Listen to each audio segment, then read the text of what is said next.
to Pigskin Pointers. This is Albert Gabriel, joined by Seth Lazier once again, where we will be breaking down every game in Week 2 from who we project is going to win and who's going to be the fantasy booms and the busts who you should be looking out for.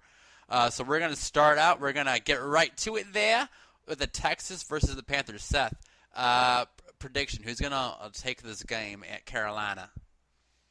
As for a winner, I think the Panthers are going to win just because Cam Newton is at a point in his career where he could will a team to win. Yeah. Fantasy-wise, he won't turn that many heads in this game because the Texans really tightened up in the second half, and they're going with Ryan Mallet. So I really think that it's going to be one of those slugfests that's not pretty to watch, not pretty to follow stats-wise, but it's going to be just a gruesome game. It's going to be gruesome, and it's going to be one of those, I think, fantasy wildcard games. I think DeAndre Hopkins is going to do well, but who's going to get the points? Stewart, obviously, probably, but it's definitely going to be an interesting game to watch, for sure. Let's move right along to 49ers at Pittsburgh. The 49ers coming off a pretty decisive victory against Minnesota at home, going to the Steelers, who put up a good fight against the Patriots. Seth, what do you think for the winner or the loser? Winner, I'm going to go with the home team, the Steelers, just because I think that the crowd will really will them, and the 49ers are not the Patriots. So definitely not. It's going to be a fun game. The 49ers are better than the train wreck dumpster fire everybody thought they were. And I still think Carlos Hyde is going to have a great game. But Deangelo Williams showed that he could really fill in for Le'Veon Bell. In fact, he might cut into some touches for Le'Veon when he does come back. But in the end, I think the Steelers are going to win hands down. Whoever drafted Deangelo and is putting him in those first two games in their flex is definitely laughing to the bank. He had a great week last week, and no reason to expect otherwise this week either. Yeah, he's going to do pretty well. And I agree. The 49ers are certainly not the Patriots, but that's not to discount them. But I would say Steelers for sure in this game. They're definitely better. Antonio Brown's still Antonio Brown. The Steelers are going to have a great passing game. Their offense is on point. And plus, Colin Kaepernick is not Tom Brady.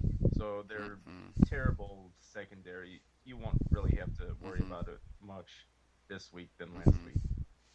And then we got the battle of the Bayou. Or down south, we got the Buccaneers going to the Saints.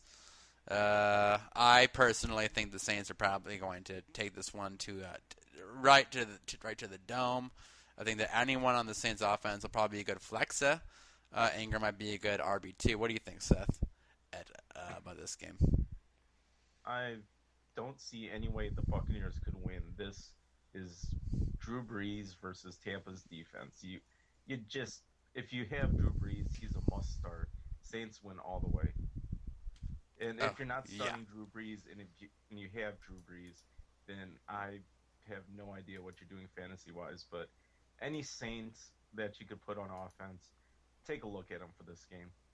Yeah, totally. All right, and then we go to my homer team, my Detroit Lions, who suffered a second half collapse, which I won't elaborate on for time's sake, against the Chargers this past Sunday, who will be going to Minnesota. I personally think the Lions are gonna take this one, but and I think that the Golden Tate, and I think Calvin's been targeted a lot more than he was previously. What do you think, Seth, on this matchup? Me being a Packers fan, my ideal situation is that the earth swallows the Metrodome whole with both teams inside. Obviously, however, yes. However, the Lions did show some life at the end. I do think that the Vikings are nowhere near as good as people thought they were. I mean, 3 points granted, it was in San Francisco, but if you're a playoff caliber team and you have only scored 3 points, you don't belong in the playoffs. I think the Lions are going to win comfortably. I think Calvin Johnson and Golden Tate are both going to be 100 yards each. Matt Stafford is going to have a fun time throwing them the ball. And let's not forget, Ameer Abdullah did look like half of Barry Sanders. He did, yeah. An awesome debut for him, and I think that they're going to take it to the dome right there in Minnesota. So moving right along, we got the Cardinals at Chicago. An interesting matchup there. Yeah, A couple bruised teams. two teams who really showed a lot last week. I mean, the Yeah, Bears, the Bears, totally. granted, they lost to the Packers like everybody knew they would. However, they did really show some cohesiveness in the run game. However, the Cardinals did, with Carson Palmer, the Cardinals are a team that are not only going to be a playoff contender, but a team who might get the first round Yeah, bye. One of totally. those surprise teams. And then Carson Palmer, he was like number 2 or 3, I think, for fantasy points last week. So, and we should have mentioned this probably last week, or last episode. But yeah, if you want another waiver wire pick that if he's unpicked up, grab him. But I'm sure he's already gone. Next we have another classic New England matchup there between the Patriots and the Bills. The Bills showed some extreme dominance last week, particularly on the defensive end of the ball. And the As Patriots, did the obviously, Patriots. yeah, as did the Patriots. So very interesting game. I think I'm gonna go Patriots, which might be against some people. What do you think about this game? I am going with the Bills. I think the Bills have a very, I mean, the Bills have the top defense in the league right now, hands down, in my opinion, by shutting down the Colts last week. And I really am excited for what they can do offensively against the middling Patriots defense. So I think that if they do get Sammy Watkins in the game, some people to look out for the Patriots. I was flat out dead wrong about Dion Lewis, but then again, Jonas Gray had a 200-yard game last year and then did nothing for the rest of the season. So uh, Dion Lewis might be a nice waiver wire pickup. Just it's the Patriots. They do different things weekly, Exactly, exactly. but Belichick is he never really know exactly what he's going to. He is a mastermind, and you never know what weapons he's going to use from week to week. And I highlighted that in my blog post about the running game, and it's no more true than in the passing game. yes, and another guy to pick up for the waiver wires, Tyrod Taylor. He really showed that he is an NFL caliber starting quarterback. With him, I think the Bills could really make a push for the playoffs, and this will be the game that could really set the tone for For the really rest of the for season.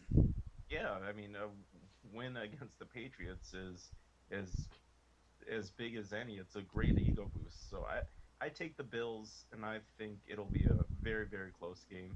I think the Bills are really have some good fantasy players that you should take a look at. Definitely monitor them. Yeah, I agree as well. I think that the Patriots can win this game. I think Brock's had a big game. But the fear of the Bills' defense and the Bills, they are a new blossoming team that has so much potential. So that'll be a fun game to watch. Next up is the Chargers at Cincinnati. Obviously, Jeremy Hill had a pretty big game last week. The Red Rifle, misfired obviously a lot of the times, always, but we had a lot of receivers that did well. What do you make of this game coming up, Mr. Seth? Well, what we showed was Tyler Eifert. Oh He yes, he is the highest scoring tight end not named Gronkowski in the league, and he is a definite target and definitely one of my one of my favorite players to pick up on the waiver wire if he's there. if he's Uh, available for sure, yeah, which he probably and will then not be. probably not, but he is such a great player. I actually like the Chargers for this game. They just completely blew up the Lions, and Tell me about it. they get. I mean, Keenan Allen is such a possession receiver. He's far and away the best guy who could get one catch for 10 yards Yeah, his speed and his hands are every incredible. yeah every single drive, and also Philip Rivers. If you don't consider him elite, you are you are a fan of the wrong type of football. You're I thinking agree. European football. Philip Rivers is as good of a quarterback as there is in the league right now. So I think the Chargers winning in Cincinnati is my pick, and I think it'll be a fun game to watch regardless. Yeah, I agree. I think the Chargers for sure. I think that they showed so much offensive cohesiveness and coordination last week, and their offensive coaching is second to none right now in the NFL. They did such a beautiful job dissecting my beautiful lions. Obviously my cats, my large cats that I worship and I die and live for. And I wear Calvin Johnson's jersey religiously, as it would be as my birthright, regardless of the loss. Will we? Yes. So Yeah. I agree. I think the Chargers are going to win that. Anyway, moving on right to the Titans and the Browns. We won't spend too much time on this one.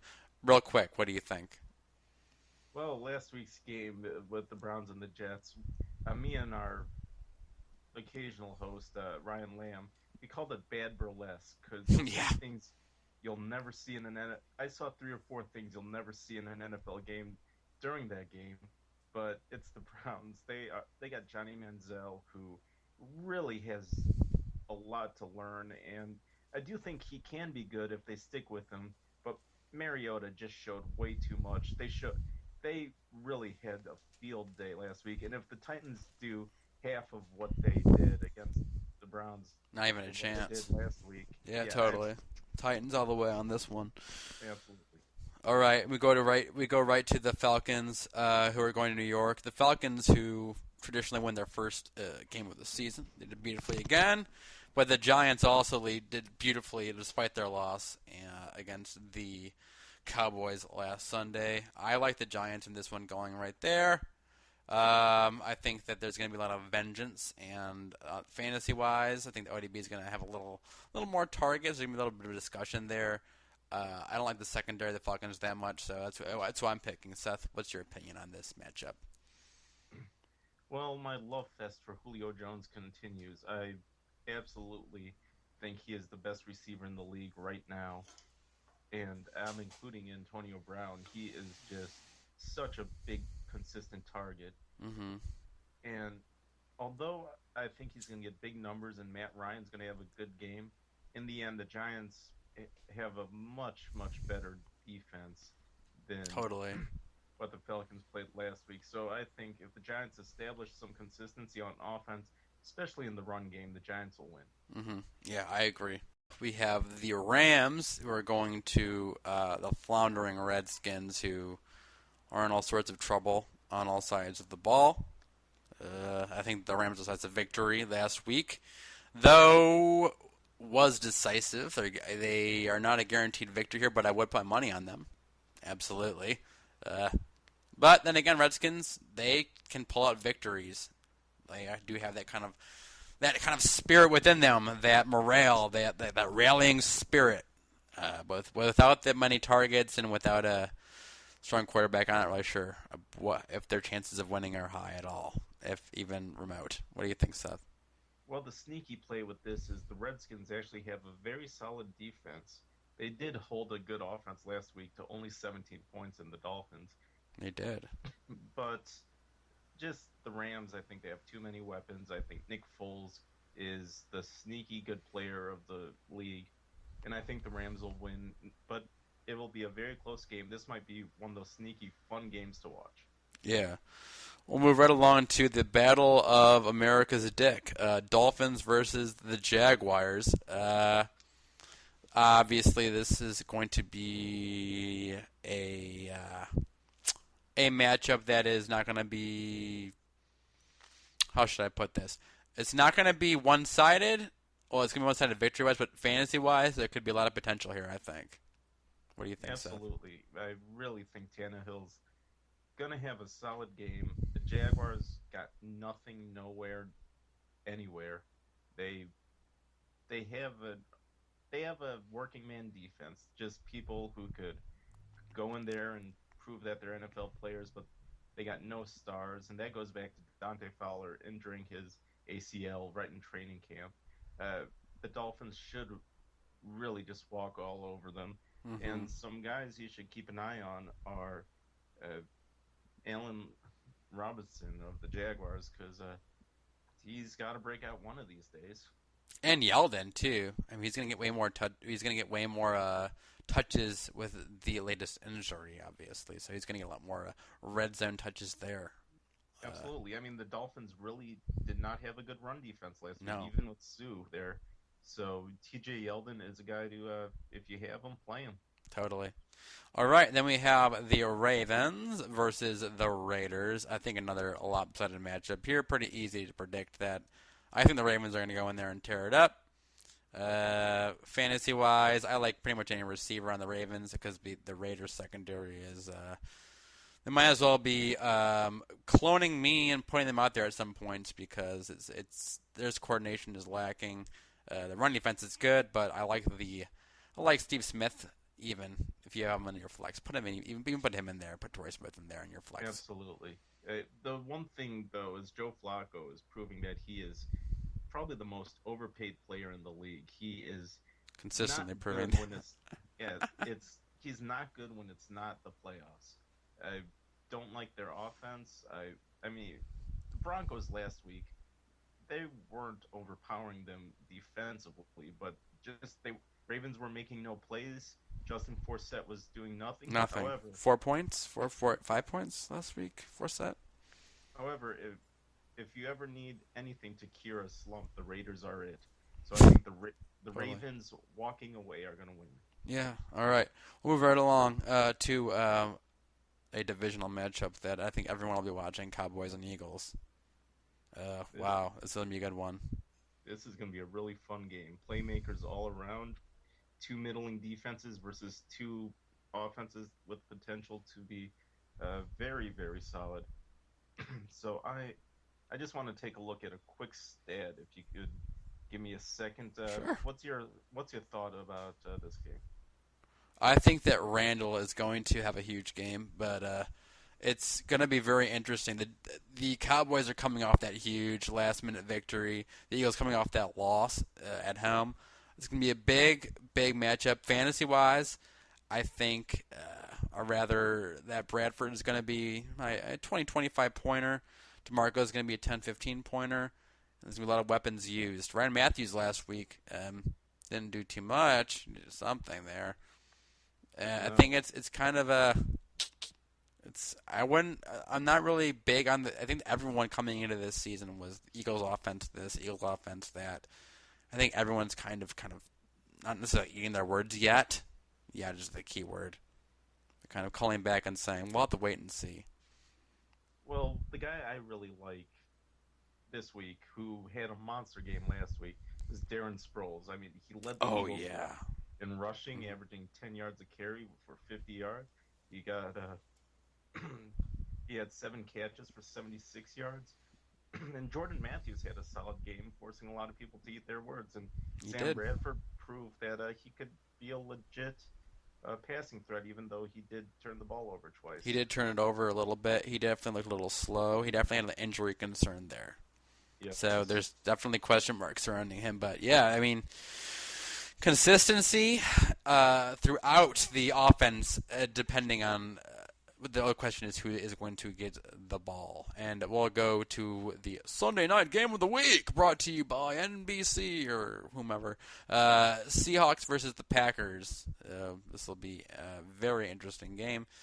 Seahawks will obviously be at Green Bay, which probably gives Green Bay a little bit of an edge. But they are the defending Super Bowl champions with Super Bowl losers, rather, yeah. Excuse me, Super Bowl visitors, rather, contenders. I mean, the Seahawks did prove last game, though, that even if you do hand the ball to Marshawn, you're not guaranteed a yard. Nope, and their lack of depth offensively really proved, and their play calling offensively was a joke. It was horrendous. Good. So the question is going to be who's going to make the adjustments. I'm still going to start, obviously. We'll start your Marshawn. Anyone else on the Seahawks offense? Maybe if you have Russell Wilson as a quarterback, and you have no one else, do that, I guess. But I'll let Seth handle your favorite Packers picks for this game.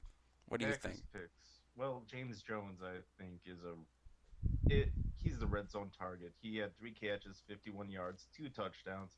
Aaron's going to be looking at him inside the 20s. And also, the thing that a lot of people are not considering is the Seahawks allowed 34 points last week, which is quite a lot. So Huge. if you play defense like you did last week, the Packers are gonna really, really take advantage of it. Eddie Lacy is gonna have a solid day. I not only pick the Packers to win, I really think the Seahawks are gonna start 0-2 and not really feel the effects of having so many playoff games over the past couple of years. This is going to be a huge game for. This is going to be a bigger game for the Seahawks than the Packers, I think. And if I think that you're right, the Packers are. I picked them to win. The key word obviously is adjustments. But fantasy speaking, you obviously got to look at Jones, Rodgers, Lacey's going to have a huge game as well. And then we'll close out here with the Monday night game of the week with the Jets at the Colts. The Jets came away with a pretty big and easy victory with the Browns last week. The Colts got stampeded, no pun intended, by the Buffalo Bills. Solid, I like that. Yeah. Oh, there, yeah, a little analogy. So they're going to be at Indianapolis. I like Indy for this game. I do too. The one thing to consider, Brandon Marshall has really proved that he still not only still has it, he's one of the smartest players in the game when he has stripped the interceptor. That was one of the incredible. plays of the year right there. And this is a guy I'd personally discounted. And you can look back at our previous podcasts, and I said Brandon Marshall's going to be a bust. He ain't going to do anything. He doesn't have a quarterback. But yeah, his intelligence and genius and his all ability is proven. So do not discount starting this guy ever, at least until proven otherwise. On the Colts side of the ball, what do you think about Frank Gore this week, Seth? Do you think he's going to rebound at all? Well, Frank Gore, he really not only showed his age. I don't know. This is weird because I have no idea what to think of the Colts now. I have never been this confused since I was in puberty. It is such a weird time to look at the Colts fantasy wise, just because. Isn't it? Yeah, if you could have taken 4 Colts in the first 2 rounds, fantasy wise, and Andrew Luck had a terrible game. Andre Johnson had a terrible game. T.Y. Hilton was the only guy who picked up the slack. So I think the Colts are going to be there for a vengeance. They're going to pass the ball. Totally. Reckless abandon. Mm-hmm. And the key for the Jets, though, if they even want a shot to win, is feed Chris Ivy, feed him often, just give him 30 carries and to really pound that defense. Yeah, I agree. All right, well, that wraps up our Week 2 breakdown and our projections. We'll be joining you next Thursday morning for our episode of next week. We're going to have some really exciting stuff for you guys, so please don't miss out. Please like, share, follow on YouTube. Please look at the description, add us, and we will be back next week. Thank you from Seattle, Seth. Thank you once again for being an excellent co-host and the guest here at the podcast of Pigskin Pointers. Thank you once again, guys, and we will see you next week. Good night, friends. Good night, friends, and happy footballing.